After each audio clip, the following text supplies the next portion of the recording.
This is the overview of world politics. Welcome to the program. This time we will talk about economy and finance. As you know, early in November, Russian Prime Minister Dmitry Medvedev paid an official visit to China.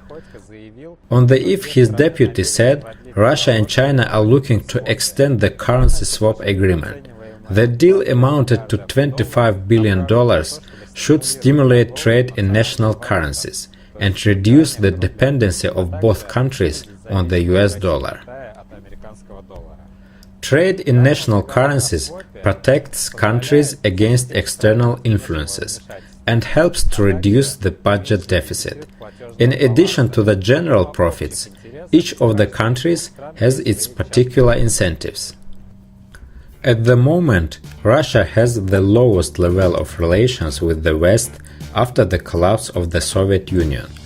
The expansion trade with China gives Moscow an opportunity to secure its financial market, which faces pressure under EU sanctions. On the wave of the Ukrainian crisis, China has outstripped Germany in the list of Russia's main trade partners. In the first half of this year, Russia's trade turnover with China was $20 billion higher than with Germany. By 2020, Moscow and Beijing intend to double the trade. In addition, Russia has become the main oil exporter to China, which is leading in the global oil imports. The bilateral swap agreement gives an incentive to the sale of Russian agriculture products to China, which provides only 15% of its food supply. By the way, Russia has been actively developing food industry since the implementation of the EU sanctions. While Moscow used the ties with Beijing as a self-protection mean, the Chinese, along with their Great Silk Road, apply the agreement to expand the circulation of the yuan in the world trade. The aim is to hit the dollar and American-centric world order. China has already signed similar swap deals with many other countries. Among them are Brazil, Argentina, New Zealand, Australia, Malaysia and Singapore. A year ago, the International Monetary Fund proclaimed the yuan as the world reserve currency. In the basket of currencies, it was placed between the euro and the Japanese yen, but lies far behind the US dollar. The side effect of the yuanization of the world economy will be the planned oil trade in Chinese currency. As the main consumer of energy products, China can undermine the leverage of the US currency. Exactly the peg of the world oil trade to the US dollar in the 1970s was the precondition for the dominance of the US currency and economy. This became possible after Richard Nixon and his Secretary of State Henry Kissinger convinced Saudi Arabia and the Persian Gulf countries to switch to petrodollars. Today the Chinese are trying to disrupt the existing system by the same tool and again by hands of the Saudis.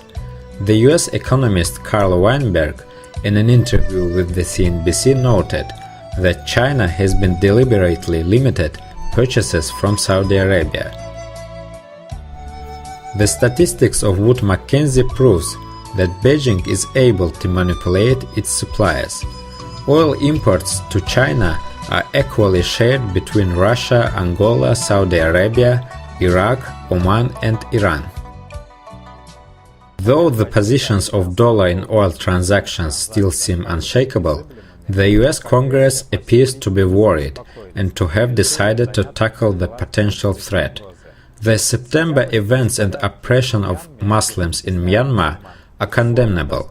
At the same time, they were skillfully used by the US media to isolate the geoeconomic partner of China.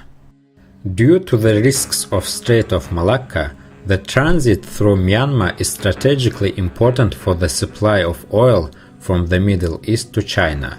In 2013, Beijing built a gas pipeline and 2 years later a large oil terminal.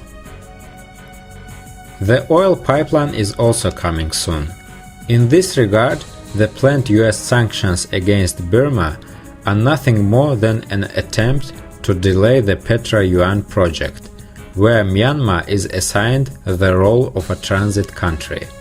The process includes many other key economies, as Turkey and Iran. They have already offered Russia and each other to trade in lira, reals and rubles. The share of transactions in non-dollar currencies is steadily growing. The participants of the bilateral swap agreement face a strategic challenge. For Russia, it is formulated as follows: will China become an alternative to the West? The answer to the question depends on how the relationship with the European Union will develop. The more the decision of the Ukrainian crisis is delayed and the EU sanctions are preserved, the more they push Russia towards China. However, the Kremlin understands that Asia is more than China, and the embrace of the Chinese dragon may sooner or later turn into addiction. If Beijing has already become the largest trading partner for Moscow, Russia is only a partner of a medium scale for China. Therefore, Russian President Vladimir Putin promotes the North-South project, linking Russia to India and the rest of Asia through Azerbaijan and an Iranian seaport. As for China, its strategists wrestle with the subject, how the yuan can catch the dollar. According to SWIFT ranking, the yuan's share in international payments equals to 2%. For dollar and euro, this would be 40 and 33%.